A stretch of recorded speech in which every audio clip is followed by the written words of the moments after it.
Okay. Sara Abdul Khalid and me. The romantic period in English literature is taken to begin with the publication of works on collage and end with the depth of novels and literary context and effects conferred period time span. Your name, please. Thank you. Rawa Aqib and Shaja Haidar, right? Thank you. Because I really enjoyed this class because you are so active. I see so much progress. Thank you very much. Thank you. Okay, let's go to romanticism. Let's give a brief introduction to romanticism. As I told you, you probably will enjoy this school because it is the most enjoyable. It is the most clear, forward, and clear school of poetry. It is more clear than the time of Shakespeare, than the time of the 17th century, age of reason, neoclassicism, and so on. Okay, it is really easy and forward. Why? According to Wordsworth, in the romantic prose, the type of poetry is from man to man. It is from heart to heart. Okay, so there is no boundary of logic. There are no chains of philosophy and intellectuality. It's from heart to heart. In romanticism, you'll fly away to unknown realm with your imagination. Okay, you are not confined with logic. You are not confined with the traditional type of poetry. You are so free as a bird outside his cage. Okay, this is the type of poetry, romanticism. So you will rarely find someone who dislikes this school, this trend of poetry. Okay, now let's see why romanticism occurred. As you know, we talked in previous lectures that all types of philosophy, all types of movements, political movements, intellectual movements, and so on, there should be some reason that these movements occurred as a reaction. Okay, so let's see why romanticism happened, why we have romanticism. Okay, of course there were some reasons that led for romanticism to appear as a reaction to previous reasons. Okay, let's see. In the 13th century, the trend of poetry was so weird and so strange. They were so sincere and honest to logic. There was no place for imagination. There was no place for emotions. They were really serious. There were no girlfriends or boyfriends. There were only science, logic, mind, and so on. Okay, there were no emotion. There were no hearts and imaginations and so on. Of course, you will not find a literature without imagination, of course. But the balance between heart and mind in the 17th century was so unbalanced. The power of mind was so much more than the power of heart in the 17th century. So in Romanticism, we see that things changed as a reaction radically. Okay, we find a very radical and very serious reaction and change toward the previous types of poetry. Okay, let's see. Let me make a very quick and clear distinction between the age of reason and romanticism. Okay, as you know, romanticism appeared in 1798 after the publication of lyrical ballads by Wordsworth and with collaboration of Coleridge. Of course, they published and announced their theories of poetry, the theories of writing, literature. Okay, so this is the formal beginning of Romanticism, 1798. Okay, let's see what happened after the publication of lyrical ballads. What they introduced as a reaction to previous thoughts of literature. Okay, let me draw a very clear distinction. Let's say here we have Romanticism.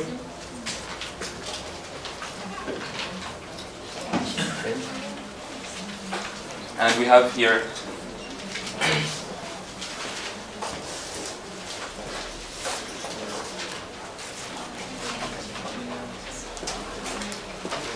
Age of Reason. The number one difference between these two trends, these two schools, was what? Subjectivity and objectivity.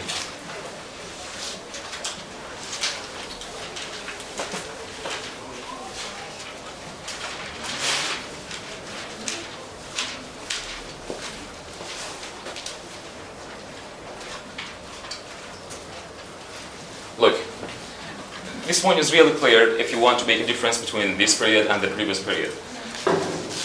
The Romantics were so subjective, were so, emotional, were so individual in their writing. Okay, who can tell me exactly the definition of subjectivity? What does it mean to be subjective? Yes? The connection with other feelings and emotions. And objectivity? Objectivity, materialistic treatment with others. Okay, you are so close, but not exactly. Look, here it means to depend on your own ideas and on your own emotions and thoughts, without going and mentioning some other sources of information. Here they tend to use their mind, they tend to use their logic, they tend to use more intellectual things. They try to depend on scientific sources, right? For example, when we say try to be objective in your writings, it means that try to refer to some scientific sources. Try not to use your own ideas. Okay, use your ideas and try to and try to give them more scientific facts with references to other sources. It means to use your mind, to use your logic, to use your intellectuality. Here we have what? It means to use your own ideas, to be more individual, to use your own heart, your own emotions, okay? To use your own ideas, that's it, okay? So this means subjectivity. Here we have this type of writing. They were so subjective in their writing. They were so, proud and, so self-confident in their writing. They depended on their own ideas, on their own way of writing, without going back to other sources of writing. Here we have what? They use their logic, they use their mind and intellectuality. Everything is serious. Yes, very serious. Here we have so serious things. Here, no. They are so flexible, okay?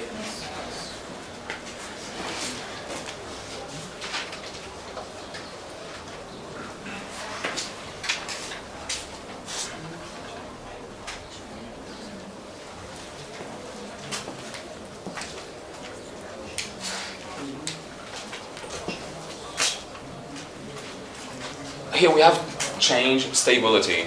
Okay? What does it mean to be stable in writing? It means to be so strict, so formal, so intellectual. Okay, not going here and here, not going the zigzag way. Okay, to be so strict and efficient. So they have authority to depend it on it. Yes, sure. They have some rules, some schools, some attitudes to depend on. Here, no, they are so changeable, they are so flexible. They change from here to here, okay? They are not strict, they are not, depending on some rules, some base, okay? They are so free in their writing, they are so changeable, okay?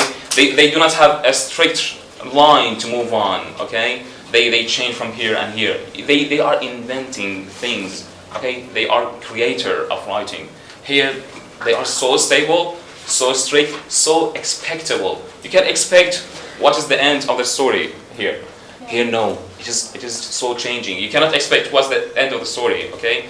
They are unexpected, okay, in their writing. And another type of writing, we have freedom of thought.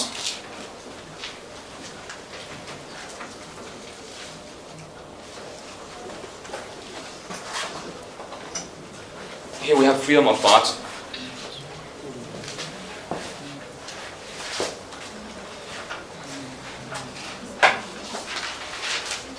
And we have a restricted scope of writing. Look, here they have freedom of writing, freedom of thought. Why? Because, as we said in the Marxism criticism, that we have what? Reflectionism. It means to reflect the society in your ideas, to reflect your society in your writing, right? Okay? So, in the society of Romanticism, in the culture of Romanticism, they were so revolutionary because it appeared during the French Revolution, right? Yes, they rejected the oppression of the government. They rejected the oppression of religion and systems, right? Okay? So here we have freedom of thought. They were revolutionary. They did not submit to some systems. They did not submit to rules. They did not agree to be confined, to be chained in their ideas. They were so free in their thoughts.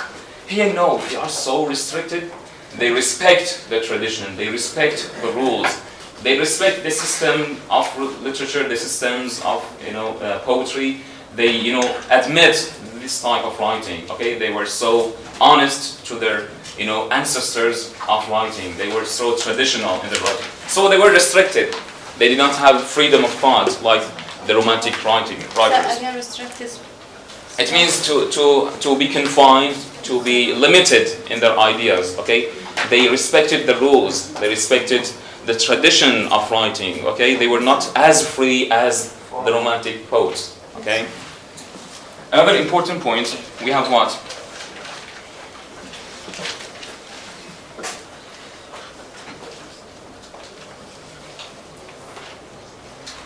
Here we have imagination. Of course, here we have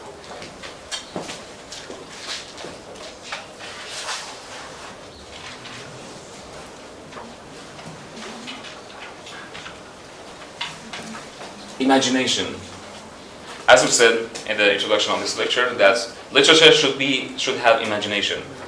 But sometimes you see so much imagination, so so deep imagination, so free imagination. Okay, Romanticism, as a reaction to here, it became so imaginative. They tried to build their poetry, to build their literature on what? On imagination. They were free, out of the scope of intellectuality, out of the scope of mind and reason. They were so free. Here, previously, they were what? Dominant. The reason, the mind, intellectuality was dominating. They were the prisoners of what? Of reason. They were the prisoners of mind and logic. Okay, they were not free. Here, if you have imagination, so there is no logic. There is no reason. If you have reason, there is no imagination. Okay, so they cannot go together in one line. Okay, so they broke free. Okay, they broke free. They went out of the cage of reason and went into imagination. Okay, they were so imaginative in their writing. Okay, it was as a reaction to previous thoughts.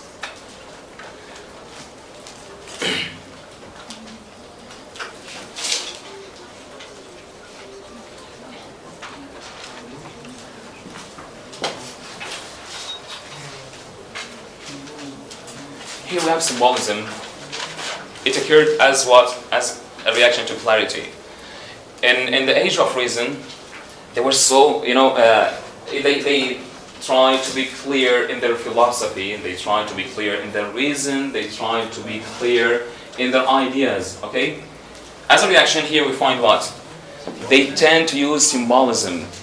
Poetry in Romanticism is so symbolic. You cannot find only one meaning in symbolism. You tend to find a variety, a diversity of meanings in symbolism. For example, here he says, for example, I like to go to travel in the sea because it is vast and it refers to life and so on. Here, no, it is more symbolic. Sea may mean life, it may mean war, it may mean death and so on. So it has a diversity of meaning. تشعب بالمعنى. Okay? Symbolism means what?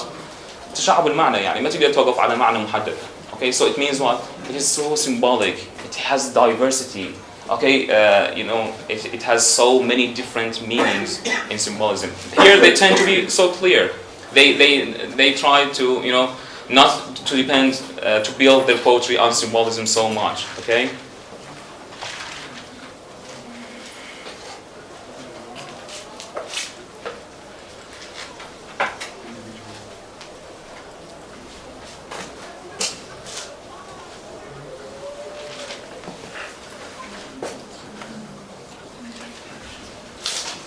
Imperfection and perfection. Look, Here, most of the writers were what? Were people of the court, were royals, okay? Were men of the court. They were friends of the queens and kings, okay? So they tried to seek perfection. Why? Because the context, the social context, the place they lived was so perfect. The place they lived was among the kings, noblemen, you know, people of the government, high officials. So everything was perfect. So in their writing, people of the age of reason, the writers here, they try to be what? Perfect in everything, in their writing, in their meter, in the rhyme, in the rhythm, in their themes, and so on. So they tend to be perfect in everything. Why? Because it was, you know, courtly writing. It was kingly writing. Okay, courtly. You know courtly? Yes. Okay, نمط ملكي كان. Okay, they were courtly writing. Okay, and kingly writings. Here, no. We said that they broke free. They got imagination. They got everything. So here, say imperfection. They try to go free and find everything, perfect or imperfect. They try to, you know, get free out of all the chains of perfection. They used everything in writing. It is good or bad, okay? It is perfect or imperfect, and so on, okay? They experienced everything in writing, okay? يعني مرات انت تروح للطبيعه تلقي مثلا مكان وسخ شويه تقرا مكان شويه بيطين ما يخالف هذا imperfection صحيح من تطين شنو معناته عكسها النظافه من تطين يعني هذا ممكن يكون imperfect ممكن يكون مو لطيف اوكي هو هذا اللي مطلوب عندهم يدون يجربون كل شيء موجود عندهم كل شيء موجود بالنصوص الادبيه كل شيء موجود بالعالم they try to do everything in writing perfect or imperfect. So that means the romantic cism. So it's take the picture, the same picture. Yes, from the same picture without changing things. Okay, if the place is good, so they will reflect it as a good thing. If it is a bad place, they will reflect it as a bad place. Here they try to use a perfect picture. Here no, they reflect the same picture as we said in reflectionism, in Marxism, criticism. Even if it was good or bad. Yes, they reflected so honestly and sincerely, okay, without any change. Yes. That means this so they are lying. Sorry. Yeah, lying. There's no reality. You mean in meter? You mean in meter? No, sir. What do you mean in line? Lying. Lying, you mean? Yes, of Yes, course. Literature is a creation of a new reality. Literature means to create a new reality. To lie, to create something new out of the reality. So of course, when, for example, I will write about myself, I will write a poetry about myself. I will not say that I am a bad person. I will say that I am perfect, I am a king, I am so good, and so on. So of course this is lying. Here, no, they tend to be more, imperfect and to show the real things, okay, without ornamentation.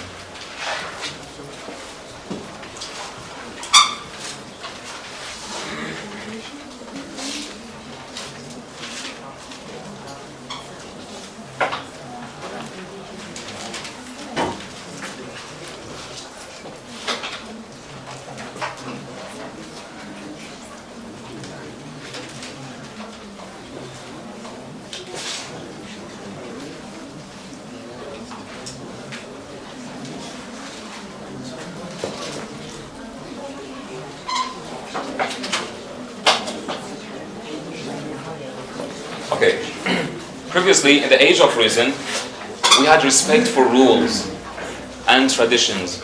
Look, everywhere, in all the fields of sciences, all the fields of literature and genres of writing, we have rules.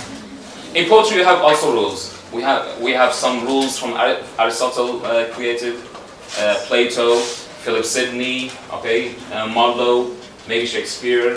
And so on. Okay, they were literally critics. They tried to give us, rules of poetry, rules for writing. So, in the age of reason, they were so honest in this respect. They followed all the rules of poetry. They followed every aspect of literature.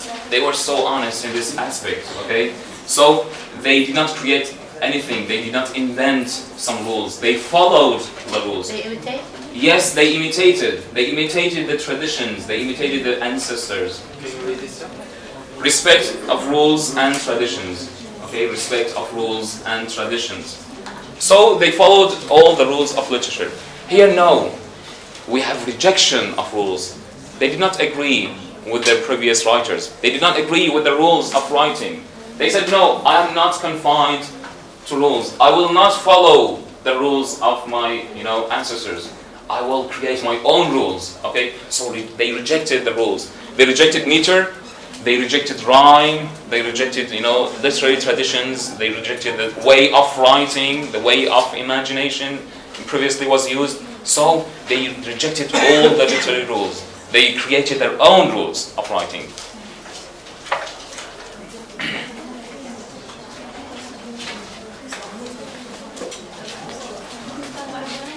Okay, shall I clean this? Yes, sir. Yeah.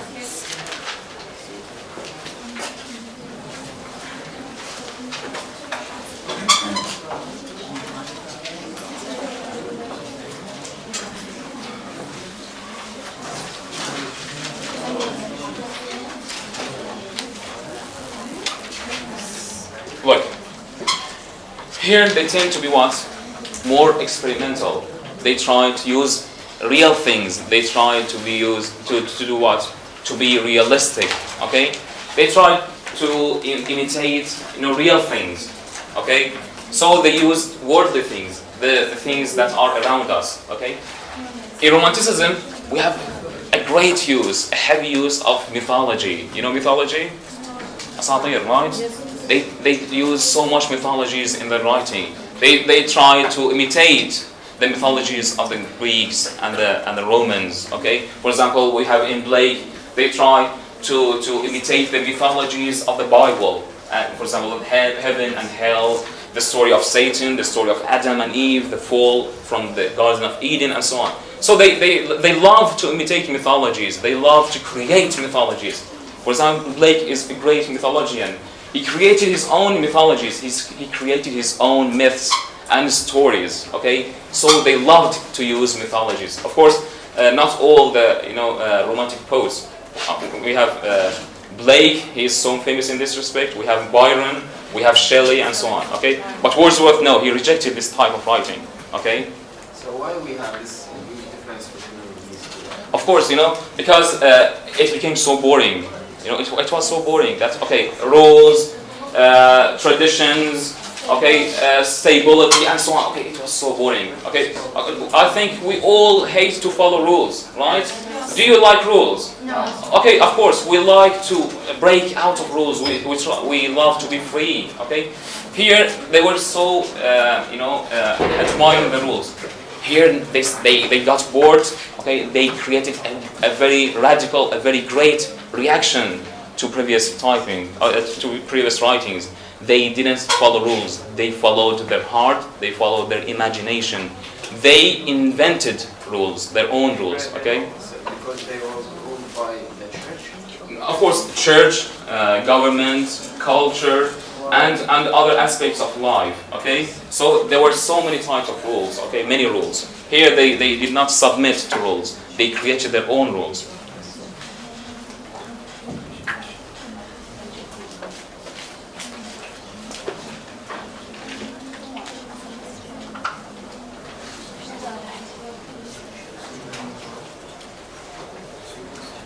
So you mean in the mythology, imitate the mythology of the Bible? Yes, on the Bible. And experience. And they try to be more experimental. They try to use more real things. They were more realistic. واقعين أكثر كانوا. Okay.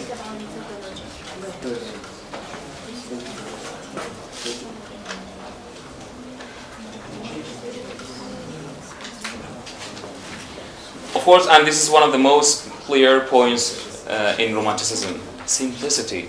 They were so simple in their writing. They were so simple in their ideas, because to the extent that everybody would understand them. Okay, here they wrote for high classes. Okay, high class of people. It was so artificial. They tried to show only good things. Only the kings, only battles, good situation of the country, government, and just the artificial life. You know artificial? You mean exaggerated writing? Yes, exaggerating in writing and unreal things. Okay.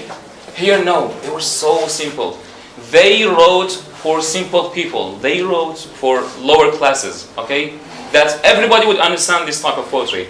Of course, you will see some examples from Wordsworth. He was so simple in his writing. Okay, he was so easy and forward in his writing.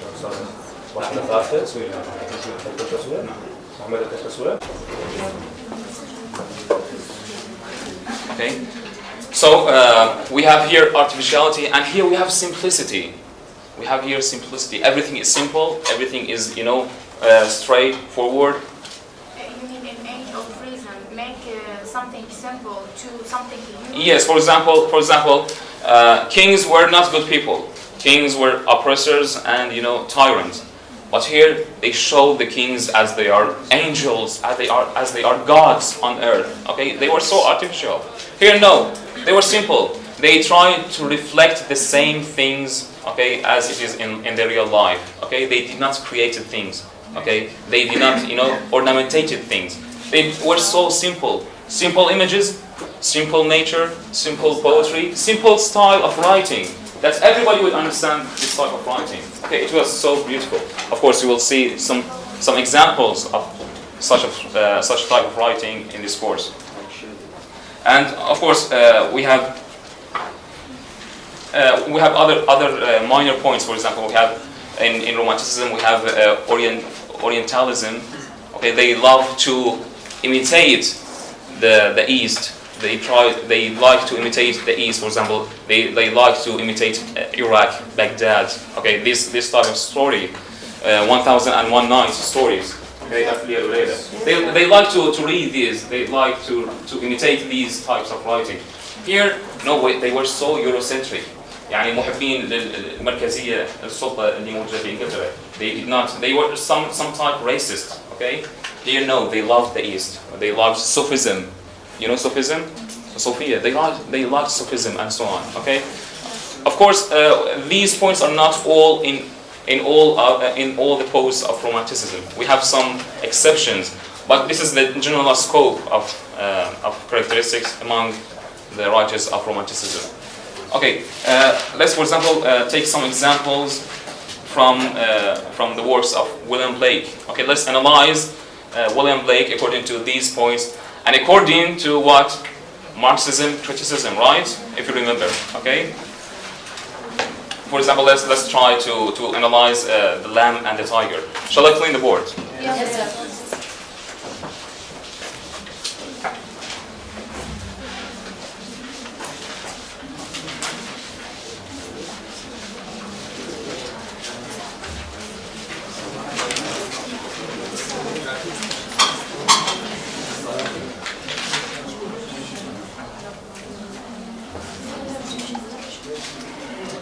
Do you have the text? Okay, let me read the text. I think you remember the text, the lamb and the tiger. The lamb. Okay, listen please, listen. The lamb. We are going to analyze the text according to these points and according to Marxism criticism, right? The lamb. Little lamb who made thee, dost thou know who made thee? Gave thee life and bid thee feed, by the stream and over the mead. Gave thee clothing of delight, softest clothing woolly bright. Give thee such a tender voice, making all the vales rejoice. Little lamb who made thee, dost thou know who made thee? Little lamb, I'll tell thee, little lamb, I'll tell thee. He is called by thy name, for that he calls himself a lamb. He is meek and he is mild. He became a little child, I a child and thou a lamb. We are called by his name. Little lamb, God bless thee. Little lamb, God bless thee. Okay, and let's read tiger. The tiger. Tiger, tiger, burning bright in the forest of the night. What immortal hand or eye could frame thy fearful symmetry? In what distant deeps or skies burnt the fire of thine eyes? On what wings dare he aspire? What the hand dare seize the fire? And what shoulder and what art could twist the sinews of thy heart. And when thy heart began to beat, what dread hand and what dread feet? What the hammer, what the chain, in what furnace, what thy brain, what the anvil, what dread grasp, there is deadly terror's clasp, when the stars threw down their spears, and watered heaven with their tears. Did he smile his work to see? Did he who made the lamb make thee? Tiger, tiger, burning bright, in the forest of the night, what immortal hand or eye dare frame thy fearful symmetry? Okay, again, let's make a diagram and make a difference between tiger and the lamb.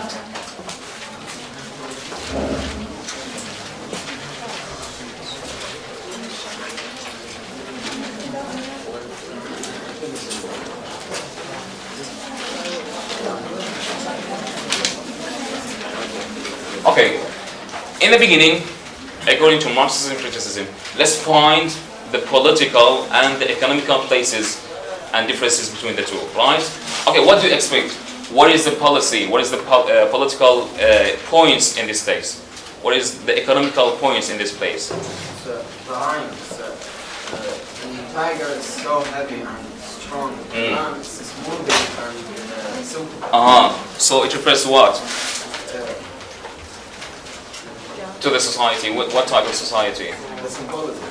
Okay, that's right. Lady? The lamb is a person, but the tiger is strong. Yes? The answer refers to the weak and the tiger refers to the That's right. strong. Okay, according to Marxism criticism. We can consider that the tiger is like a bourgeoisie. Good. And This is the point. And the lamb is proletariat. Proletariat, right?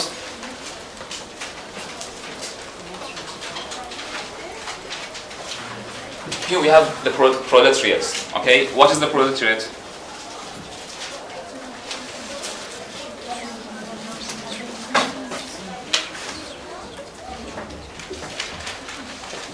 Who are the proletariats? Yes, lady? The people, they work in bourgeoisie. Good. Here they are the people who have the money, who create the jobs, who control the economy of the country, right? And here we have the poor people who work for the bourgeoisie, okay? So we have a conflict. We have a conflict between the bourgeoisie and the lamb. They try to oppress, they try to kill, and they try to not treat the proletariat in a good way, okay? So the lamb refers to what? To the proletariat. And the tiger refers to the bourgeoisie, okay? This is the difference number one. Look, you just refer to the political and economical points in this text. Okay, what other points you can find?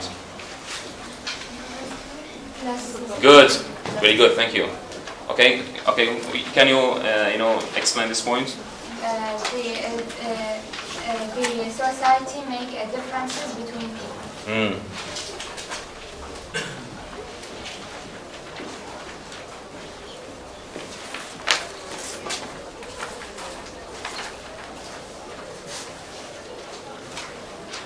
Lower classes and higher classes.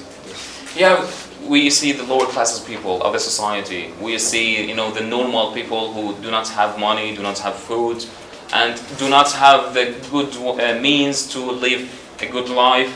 Here, the tiger refers to what?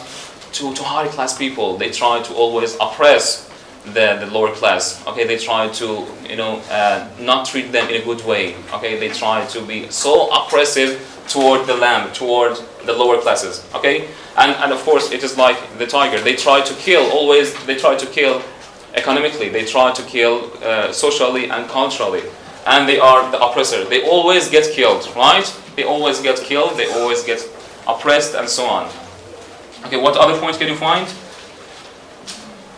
Yes. Religion and the lamb, there is similarity between the Jesus and the Good, lamb. very good, very good. Everyone is sacrificed in his soul.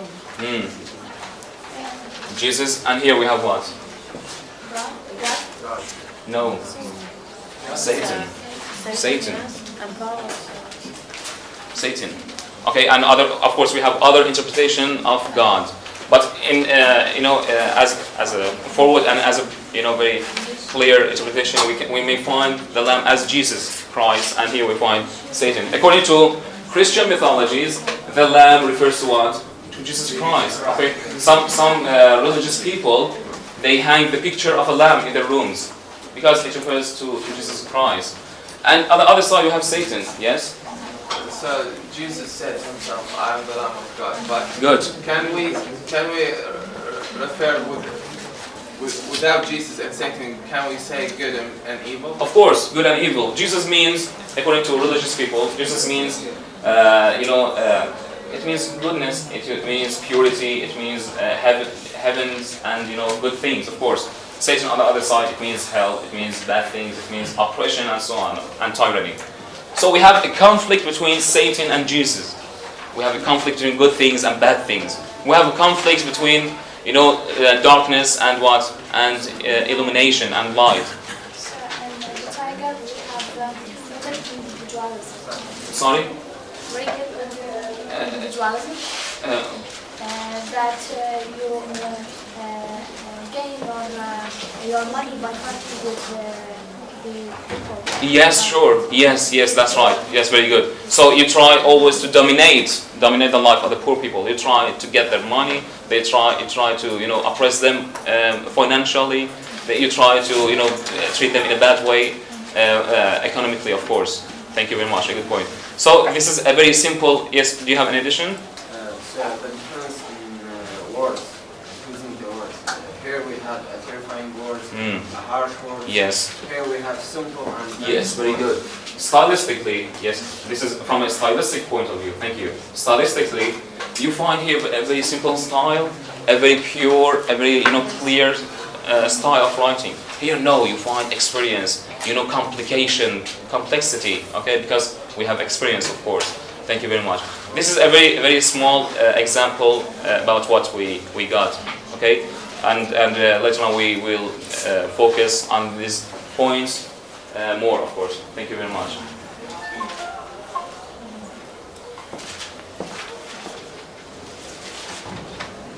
يعني